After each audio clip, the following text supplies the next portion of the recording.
Itu kalau misalnya teman-teman sukanya tidurnya malam atau menjelang pagi, ya donornya harus malam. Kami hanya menjembatani ketika ada kebutuhan darah di salah satu kota, misalnya Lumajang, teman Lumajang nih yang butuh, habis itu masuk di kami. Nah, di PMI nggak ada, otomatis PMI kan menyarankan, wis dela, wong pendonor, gowon rene, nah itu tinggal klik aja pengajuan permintaan pendonor namanya. Pendonor ya. Ya, terus kalau misalnya teman-teman pendonor kepengen donor by name, misalnya nggak random, misalnya saya kepengen langsung kayak tadi misalnya saya pengen bantu teman saya misalnya. Iya, cari itu aja di situ, di websitenya juga ada. Pendonor itu juga tinggal cari kota mana, terus mau didonorkan siapa, tinggal telepon.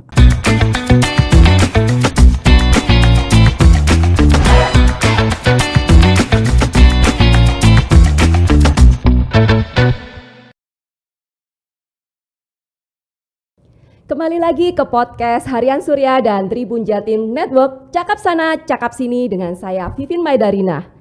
Hari ini saya sudah bersama Kak Hamidah Sutaji, Ketua Blood for Life Indonesia. Apa kabar Kak Hamidah? Panggilannya Kak Mimit ini biasanya ya. Betul. Gimana ini Tribuners, hari ini kita akan ngobrol tentang stok darah, ngomongin tentang darah, donor darah dan ya seputaran itulah. Nah, orang-orang kebanyakan ngertinya kan ya stok darah, terus PMI gitu ya. Nah, ini ada Blood for Life juga nih. Mungkin Kak Mimit bisa ceritain sedikit tentang stok darah. Kenapa sampai segitunya sih butuh stok gitu? Peredarannya seperti apa, kebutuhannya seperti apa? Oke. Kalau stok darah di bulan sebelum, ada bulan-bulan tertentu yang memang dia minimalis ya. Jadi kayak kita starting dari Januari lah. Dari Januari itu sebetulnya tarik mundur dari November, Desember, Januari itu sebetulnya stok lagi kosong-kosongnya. Terus kenapa dia lagi kosong? Karena lagi ada liburan dan biasanya teman-teman itu liburan terus mau donor, sudah jadwalnya donor ternyata pending gitu. Jadi itu akan mengganggu. Begitu juga dengan Januari sampai di bulan Juni, kalau itu peningkatan untuk permintaan darah itu banyak. Jadi karena di bulan Januari itu demam berdarah itu sudah mulai, terus dia akan berebutan dengan teman-teman yang biasanya permintaan secara reguler seperti talasemia, anak-anak kanker, leukemia, anemia aplastik dan lain sebagainya belum cuci darahnya. Nah, itu akan rebutan.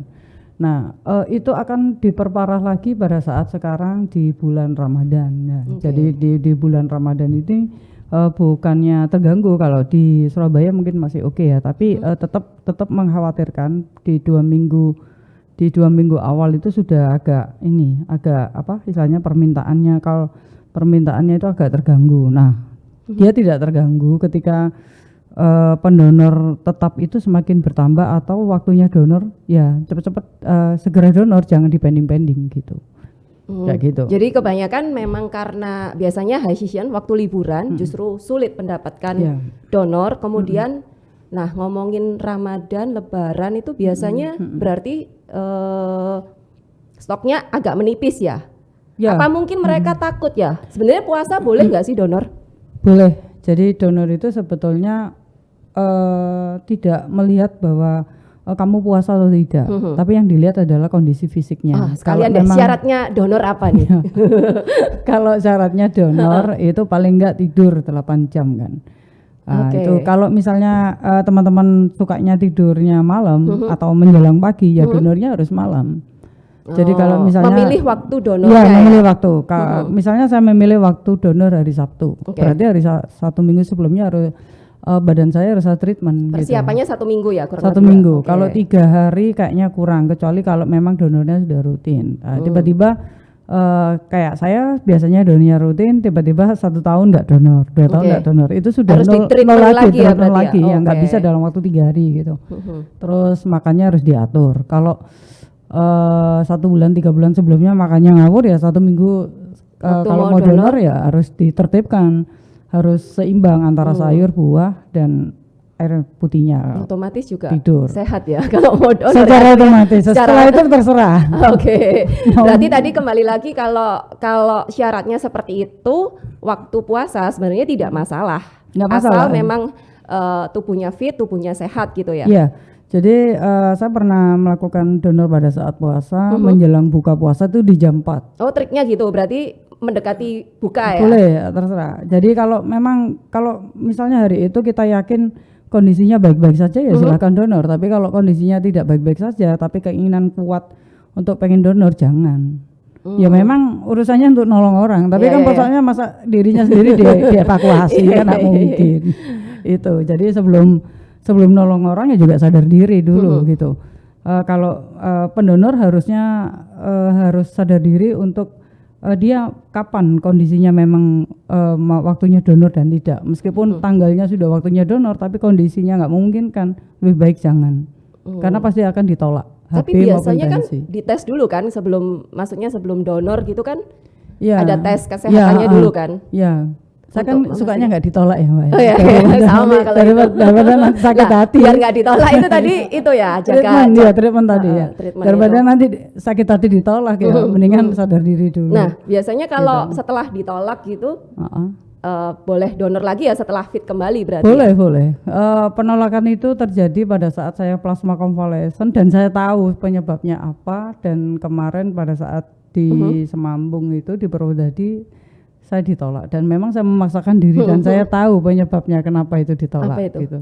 Ternyata tidurnya cuma 2-3 jam. Berarti itu ya tipsnya salah satu pentingnya adalah harus tidur teratur ya. Paling tidak kan kita harus tahu kan HB yang diminta berapa. Terus tensi batas atas sudah tinggi ya, 12,5. Kalau kurang dari itu berarti kalau kurang satu digit aja itu sudah nggak bisa.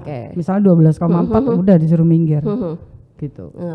Nah, ya karena mungkin kemarin Tribuner belum tahu, terus mungkin belum membiasakan donor gitu ya. Jadi nanti kedepannya mungkin bisa dicoba ya donor waktu kapanpun ya. Nah, terus untuk mengatasi stok nih, kan memang kompleks ya. Tadi udah disebutin ada musim-musim tertentu kayak pas demam berdarah, otomatis kebutuhan darah tinggi, terus jenis-jenis kebutuhan yang rutin diperlukan meskipun tidak ada ini itu. Nah, untuk mengatasi hari-hari yang kosong itu, misalnya kayak Lebaran ataupun misalnya Tahun Baru itu, biasanya terutama komunitas Blood for Life ini biasanya ngapain untuk memenuhi kebutuhan tersebut?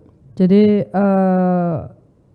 kami selalu buat acara donor darah offline sebelum bikin acara donor darah itu kami melakukan edukasi.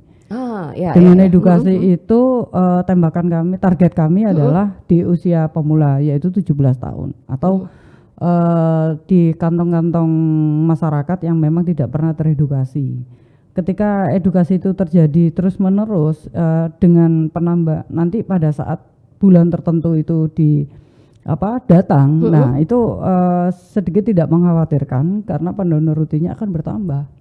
Nambah hitungannya stok lah ya. Hitungannya begini, kita edukasi katakanlah yang bulan rawan Desember, terus kita edukasinya September. Nah setelah itu kita melakukan donor ya, istilahnya kita mengajak mereka donor di bulan Oktober. Pada saat 2 bulan ke depan dia akan bisa donor lagi.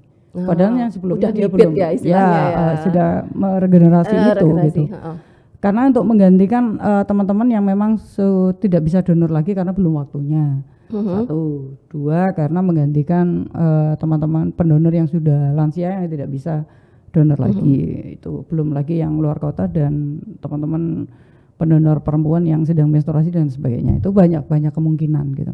Kalau misalnya kita sering melakukan edukasi di anak-anak di anak-anak sekolah, di siswa-siswa itu. Targetnya biasanya start usia berapa sih boleh donor? Minimal 17 tahun karena mereka sudah dinyatakan bisa bertanggung jawab sendiri, terus batas maksimalnya 60. Tergantung ini juga ya, kalau 60 tergantung fisik juga ya laki-laki ya. Kalau 60 itu kalau misal 2-3 tahun dia donor rutin itu boleh. Tapi kalau misalnya tubuh udah terbiasa rutin. Tapi kalau udah lama nggak donor atau misalnya belum pernah donor nih, tapi udah usia 59 gitu. Meskipun dia mengaku, "Mbak, saya ini nge-gym loh, saya ini naik sepeda saya ini rajin olahraga, gak iso Pak gitu. Karena mereka juga tidak pernah donor rutin. Loh saya pernah donor rutin berapa tahun yang lalu. Ternyata 5 tahun yang lalu, terus 5 tahun ke depan mau donor tidak bisa. Jadi itu bisa dilakukan bahkan sampai ada yang 65 tahun bisa donor karena dia sebelumnya udah rutin ya. Boleh. Jadi kedetek gitu nanti. Biasanya jedanya berapa lama sih sekarang, maksudnya antara donor sekarang dengan donor berikutnya gitu? Di 1 tahun ini kalau dulu 75 hari atau 3 bulan, sekarang 2 bulan. Oh sekarang 2 bulan udah boleh ya? 2 bulan. Dan paling yang spesialis adalah yang paling istimewa donor boleh 2 minggu sekali adalah donor aferesis. Oh apa itu jenis yang apa ini? Kayaknya Tribunner juga pengen tahu nih. Jadi golongan darah itu kan, kalau golongan darah kan A, B, O, A, B ya. Kalau jenis darah pada umumnya adalah TC, trombosit konsentrat, BRC, darah merah, WB, plasma, sama ini frozen, jadi plasma frozen. Oke. Gitu. Nah, aferesis adalah pengganti dari TC, trombosit konsentrat. Kalau trombosit konsentrat itu diolah pada saat dia penyadapan darah merahnya juga ikut juga, tapi di kantongnya itu ada lubang 3 dan itu bisa di screening menjadi TC. Tapi kalau aferesis itu pendonornya harus di screening dulu selama 15 menit, itu 45 menit. Nah, itu selama 15 screening itu dia masuk dalam daftar 15 itu enggak. Kalau misalnya dalam 15 itu gagal 1, itu enggak bisa. Oh. Nah, lebih ketat ini berarti ya, untuk screeningnya. Kondisinya memang harus fit, minimal berat badannya 60, minimal juga harus 6 kali donor. Nah, setelah itu selesai, itu dia akan masuk lagi di mesin plasma atau mesin aferesis itu, dan donornya cukup lama, maksimal 1,5 jam. Wow. Nah, di 1,5 jam itu darah berapa yang diambil? Ini yang diambil sebetulnya apakah sama seperti kayak disedot biasa? Sama 350 sama 400, cuman yang bikin beda adalah darah merahnya masuk di badan. Oh, dikembalikan gitu. Kembalikan di badan, darah putihnya yang akan difilterkan aja. Nah, itu yang kenapa harus ketat, yang saya bilang harus treatmentnya harus ketat, makan lemaknya harus kurangi itu karena memang benar-benar nggak boleh keruh. Kalau sudah tes saja, screening awal aja udah kelihatan keruh, itu ditolak udah. Oh, nah itu biasanya untuk treatment penyakit apa? Maksudnya kan yang orang awam pahamnya ya udah disedot biasa, kayak biasa donor itu udah kelihatan yang merah-merah kantong merah udah itu. Yang umum kan itu. Nah ini kok ada jenis-jenis macam-macam gitu. Nah ini yang barusan dijelasin untuk treatment penyakit apa? Ya, sebetulnya aferesis ini untuk semua ya, untuk istilahnya dia orang yang kekurangan trombosit. Intinya begitu. Tapi kebanyakan dari anak-anak kanker gitu. Memang trombositnya aja turun banget, drop banget. Nah, aferesis ini 1 orang sama dengan 8 atau 10 kantong, Kak. Oh, istimewanya begitu. Wah, sekali makanya, sedot sudah bisa mewakili segitu banyak sama ya. Kayak kemarin ada permintaan, kebetulan sih resus negatif. Resus itu terbagi 2, positif dan negatif. Biasanya negatif yang jarang ya. Tapi ada ya? Populasinya jarang tapi komunitasnya ada gitu. Jadi di Indonesia udah punya teman-teman resus negatif ya. Jadi kenapa itu harus dipangkas, sama kayak case-nya yang Aira ini anak leukemia 4 tahun. Jadi dia itu sering dalam waktu 2 atau 1 bulan itu dia pasti trombositnya drop bahkan sampai 1000. Trombosit itu kan 150.000. Nah, dia sampai turun di 1000. Nah, bagaimana caranya dia bisa didonorkan sebanyak itu? Karena pendonornya sangat minimalis. Nggak mungkin dia butuh 8 kantong akan didonorkan 8 orang kan untuk donor. Nah, cara memangkasnya adalah lewat aferesis. Mahal pasti, karena sama dengan 1 kantong itu 350 dikalikan 10, dan itu tidak tercover dengan BPJS. Gitu. Nah, ngomong duit-duitan nih. Seneng langsung bling-bling enggak gini. Enggak seneng. Kan ini biar Tribunner juga tahu ya, biasanya kan kalau butuh darah nih, pasien butuh darah itu ada biayanya.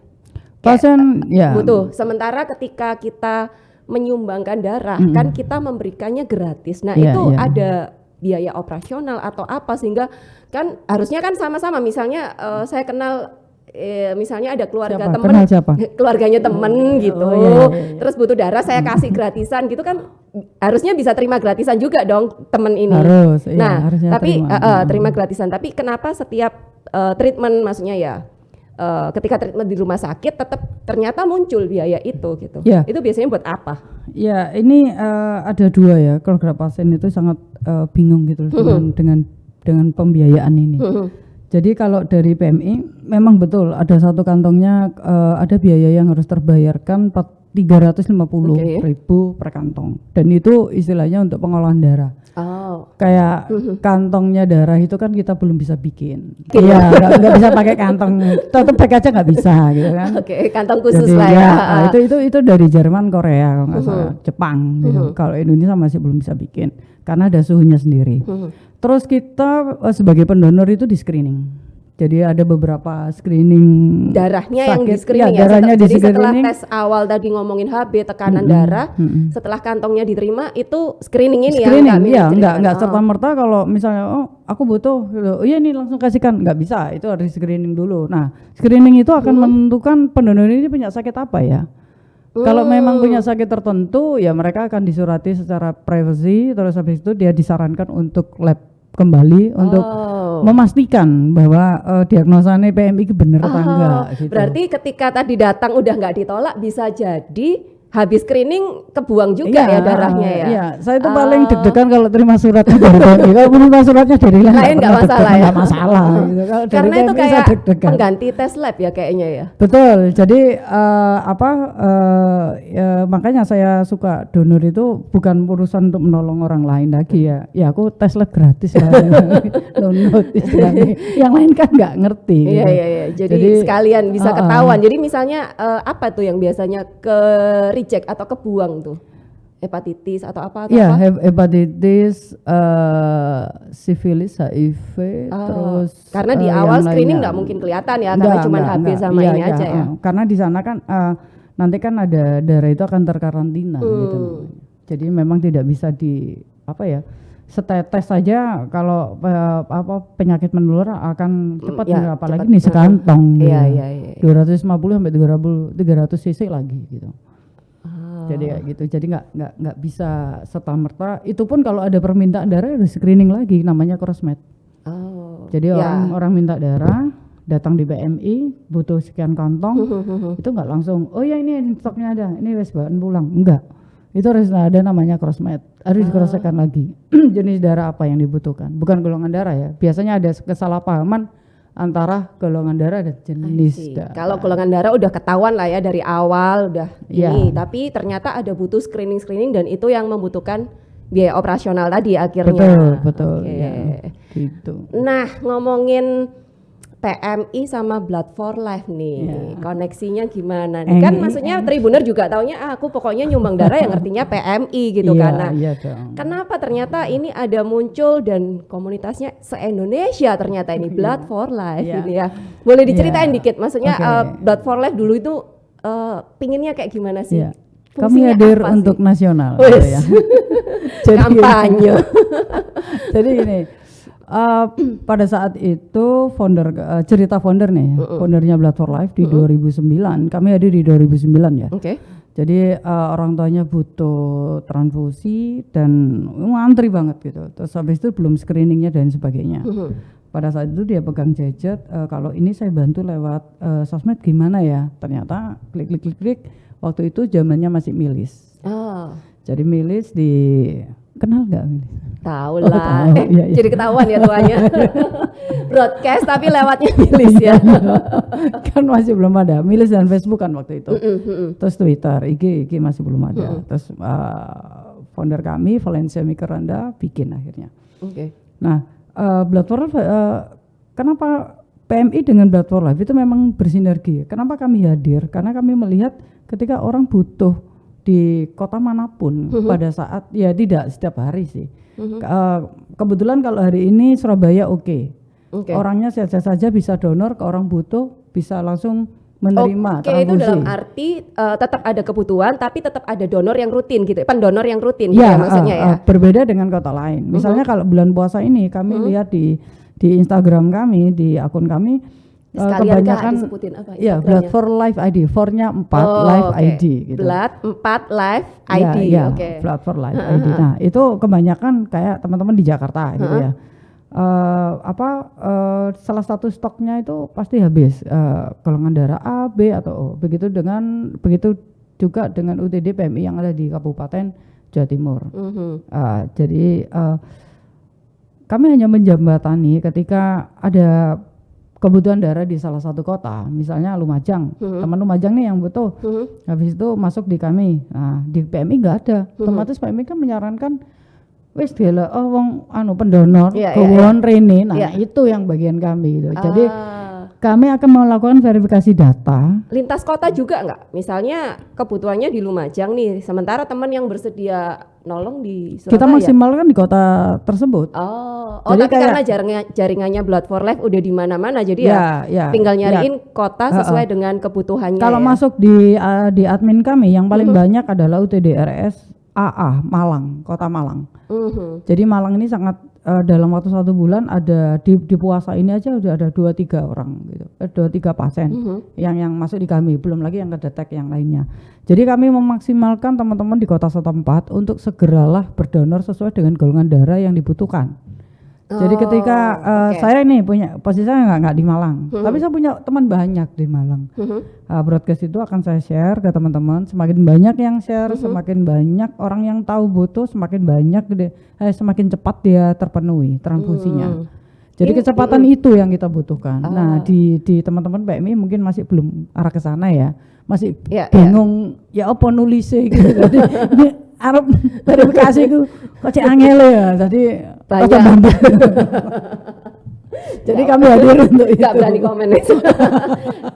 Berarti itu apa ya? Tadi kan ada stok apa ya istilahnya yang rutin gitu kan. Artinya misalnya saya udah jadi pendonor terus tiap 3 bulan atau 2 bulan sekali donor. Nah, yang di-share ini berarti di luar kebutuhan itu. Bukan, yang di-share ini ketika PMI stoknya nggak ada. Padahal kan saya udah donor. Iya, yang butuh kan banyak kan. Oh gitu ya. Iya. kayak ingin tahu ini. Iya, kayak ini saya kasih info. Kayak udah di PMI. Dia dropping di rumah sakit Dr. Sutomo itu kurang lebih 1 hari 300 terbagi sekali dropping itu dia 100 per 6 jam. Oke. Jadi sampai jam 00 kan. Tapi jeda antara jam ke-1 sampai jam ke-6 tiba-tiba di jam ke-4 itu stoknya kosong. Nah, otomatis dia akan mengarahkan UTDRS akan mengarahkan keluarga pasien untuk mencari orang atau pendonor untuk dibawa ke UTD PMI dengan surat pengajuan dan sampling yang sudah disediakan oleh Dr. Sutomo. Tetap ada surat rekomendasi permintaan ya dari ini tetap. Kalau tidak ada surat permintaan tidak akan dilayani dengan UTD PMI nasional. UTD PMI dimanapun di Indonesia tidak akan melakukan itu, tidak akan memberikan stok atau melayani pendonor tanpa ada surat itu. Karena di situ akan sangat jelas. Karena dokter yang akan tim medis akan menuliskan bahwa ini butuh berapa kantong. Kebutuhannya seperti apa, termasuk jenis-jenisnya tadi ya. Ini berapa kantong, ini jenisnya, golongan darahnya apa. Itu di situ. Nah, PMI tinggal mencarikan si pendonor sukarelawannya aja kayak gitu. Jadi benar-benar Blood for Life ini adalah penjembatan. Jadi ada istilah kami ada namanya standby donor. Nah, standby donor berarti di luar yang biasa donor rutin tadi. Betul. Jadi kayak gini. Tapi nggak masalah. Tadi kan ngomongnya kita kalau mau donor kan harusnya ada treatment nih, harus rutin juga seperti itu. Nah, sementara kalau standby kan berarti Aferesis itu standby donor, Kak. Nggak bisa dia donor secara tiba-tiba. Beda sama kayak di Surabaya itu aferesis sebenarnya tidak dibutuhkan karena orang yang butuh aferesis itu benar-benar sangat menghitung. Satu, biayanya mahal. Berbeda dengan rumah sakit Darmais. Baru ketika ada kebutuhan baru dicarikan pasangan pendonornya gitu ya untuk case-case beda dengan rumah sakit Darmais. Kalau rumah sakit Darmais Jakarta, rumah sakit kanker itu dia butuh terus. Meskipun aferesis terus kita akan ditampung terus itu ada kebutuhannya akan terus gitu. Jadi nggak akan expired gitu. Kadaluarsanya ada nggak? Maksudnya ada. Kalau kita untuk donor itu ada. Kalau aferesis dan DC itu adalah 5 hari. Kalau untuk darah penuh itu 1 bulan. Jadi darah merah itu 1 bulan. Karena terkait kadaluarsa itu juga ya, mendingan ketika ada yang butuh, ada pasangannya yang standby itu tadi. Betul. Gitu Kalau ya. standby donor biasanya 1 untuk operasi. Teman-teman udah dipesan nih. Kayaknya ini mau ada operasi melahirkan atau operasi apa ya, menurut dokter bahwa mereka butuh donor. Stoknya ada sih, tapi kan merasa khawatir kalau memang tiba-tiba stoknya dibutuhkan nggak ada. Butuh berapa? 4 pendonor, 4 kantong, berarti 4 pendonor. 4 orang. 4 orang itu kalau menurut kami kita lebihkan bisa jadi 6 atau 7 karena 4 itu tidak mungkin akan lolos. Situ gak iso, situ maju. Ada situ, cadangan lah ya. Betul. Nah itu belum lagi nanti saya mau cuci darah, saya takut stoknya kosong. Nah itu. Nah, di istilah kami ada standby donor. Di istilah Blood for Life itu ada standby donor kayak gitu. Belum lagi nanti saya mau anak-anak kanker apa thalassemia itu pasti butuh. Itu kan rutin. Harusnya kan udah tercatat di PMI, maksudnya nggak perlu dicariin lagi. Ya, tapi kita nggak tahu pada saat itu apakah PMI juga mencukupi stoknya atau enggak ya. Pernah saya masuk di 4 nama butuhnya totally itu 20 kantong. 1 nama itu 4 sampai 5, ada yang 7 dan 6. Mereka menunggu itu sampai 1 minggu nggak dapat. Nah saya bilang kalau 1 kali atau paling tidak 1 kali 24 jam itu kasih kabar saya supaya saya juga harus ngabari ke teman-teman donor. Kalau 1 minggu, dia HP-nya sudah 3, 2, pucat nggak karu-karuan. Nah itu, akhirnya dia putus asa terus pulang karena kan anak-anak itu kerja. Jadi anak-anak thalassemia yang dewasa itu kan bingungnya dengan pekerjaannya itu kan. Kalau bolos lama kan iya lek pabrik dhewe gak apa-apa. Motong juga nanti pendapatannya berkurang. Iya, makanya malah ngitung duit aku. Balik-balik ngitung duit. Berarti Blood for Life menjembatani ketika misalnya ada pasien butuh darah, maka ketika disampaikan ke Blood for Life lewat IG-nya ini berarti ya, lewat IG atau ada fasilitas lain? Ya, ada linknya. Jadi kami ini utamanya adalah stoknya PMI sih, salah satu golongan darah stoknya PMI ada. 2, ketika pasien yang memang benar-benar butuh, karena ketika pengajuannya lagi-lagi pengajuan meminta di PMI salah satu golongan darah itu nggak ada. Terus teman-teman mungkin pernah terima broadcast di radio sebelah ya untuk broadcastnya, ini butuh itu. Kami pun juga menangkap itu. Jadi kami akan melakukan verifikasi nama pasien siapa, rumah sakit mana, kota, terus sakitnya apa, terus kontak person keluarga pasien itu siapa yang bisa dihubungi. Termasuk surat rekomendasi kebutuhan dari dokter tadi ya.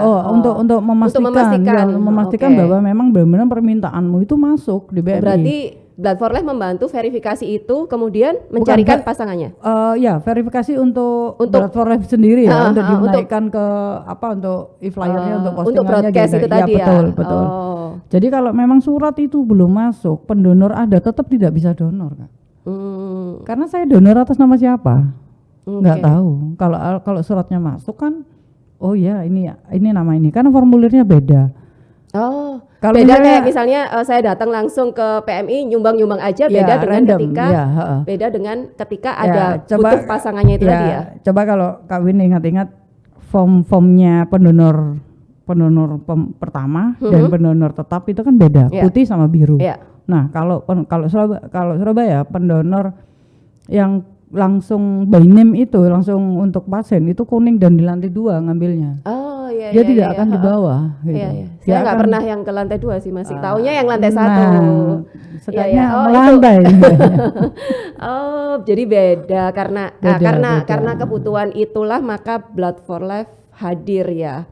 Nah, ya istilahnya buat tribuner yang karena sering juga apalagi kemarin pandemi sih banyak broadcast butuh ini itu. Nah, kalau tahu Blood for Life harusnya minta tolong ke Blood for Life. Ke kami ya. Ada sih beberapa komunitas darah-darahan lainnya teman-teman vampir yang lainnya ada banyak gitu. Tapi nggak tahu ya. Kalau yang Blood for Life ini untuk semua jenis ya, semua golongan darah, semua resus, semua permintaan yang khusus tadi termasuk menangani ya. Jadi siapapun yang minta istilahnya minta tolong ke kami untuk minta bantuan lah istilahnya. Ada teman ya langsung segera hubungin kami gitu. Ada di website Webnya kami apa ini? di donordarah.link, itu tinggal klik aja, ya. Itu tinggal klik aja pengajuan permintaan pendonor namanya. Pendonor ya. Ya, terus kalau misalnya teman-teman pendonor kepengen donor by name, misalnya nggak random, misalnya saya kepengen langsung kayak tadi misalnya saya pengen bantu teman saya misalnya. Iya, cari aja di situ, di websitenya juga ada. Pendonor itu juga tinggal cari kota mana, terus mau didonorkan siapa tinggal telepon, atau langsung buka di Instagramnya Blood for Life ID. Di situ sudah, di story kami sudah ada banyak, atau di Twitter juga. Nah itu tinggal milih gitu, kamu pengen nolong siapa gitu, tinggal enak. Jadi tinggal ya, di situ berarti ada tampilannya ya, hari ini kebutuhannya apa, golongan apa, di kota mana gitu ya. Betul, kotanya pasti ada gitu. Jadi gimana caranya orang butuh dan tidak jauh, misal Lumajang atau Malang yang butuh, ngapain yang pendonornya itu ada di Jember gitu. Kalau di teman-teman Malang aja bisa, kenapa enggak gitu. Jadi mendekatkan, ini adalah bicara soal kecepatan karena berhubungan dengan nyawa kan, kayak gitu. Biasanya ya ngomong kecepatan berarti biasanya tertangani berapa, kebutuhan itu biasanya tercukupi berapa lama maksimal? Tergantung dari jenisnya. Kalau jenis darahnya tidak aneh-aneh gitu ya 1 kali 24 jam bisa? Bisa. Oh ya? Bisa. Oke. Sangat bisa gitu. Sangat bisa, asalkan ini loh, teman-teman follower kami juga cukup membantu untuk melakukan untuk share tadi. Biasanya kalau saya bicara Surabaya cukup pede gitu, Jakarta juga cukup pede. Cuman yang tidak cukup pede adalah di teman-teman kabupaten. Tapi kalau untuk kabupaten di Jawa Timur, saya cukup berani mengatakan itu nggak sampai 2 kali 24 jam udah terpenuhi kok. Gitu. Karena jaringan ini ya, adanya komunitas ini, jaringan ini sehingga membantu mempercepat pemenuhan kebutuhan itu. Kalau Surabaya pun begitu, Surabaya, kita terima broadcast Surabaya. Biarin, saya bilang gitu. Ini nanti malam kan akan juga ini terpenuhi, karena memang pendonor rutinnya itu sangat banyak dan kepeduliannya teman-teman itu sudah terbuka gitu loh, soal ayo kita donor yuk gitu. Cuman yang riskan adalah memang di bulan tertentu tadi. Nah, begitu juga dengan kota-kota lain, kayak kapan hari di Jakarta pun juga begitu gitu. Saya meski sudah tidak admin lagi, saya sempat menjadi adminnya Blood for Life selama 4 tahun. Wow. Jadi saya sempat nggak ngadmin lagi, itu masih ditelepon sama teman-teman rumah. Ya, Blood for Life berapa lama ini? BFL itu ada 2009, saya tergabung 2010. Nah, berarti karena sudah lama, terus sekarang statusnya ketua ya. Program ke depan apa ini untuk menambah jumlah peserta pendonor ataupun pendonor rutin ya terutama, atau yang standby? Kira-kira gambarannya ke depan pingin ngapain ini? Kalau urusan dengan Surabaya sebenarnya sudah selesai. Cuma sangat mengkhawatirkan ketika ada kebutuhan donor itu, loh ini kok Surabaya kok gak terpenuhi, iki ya apa itu bingung. Pasti bingung, akan mengalami kebingungan itu.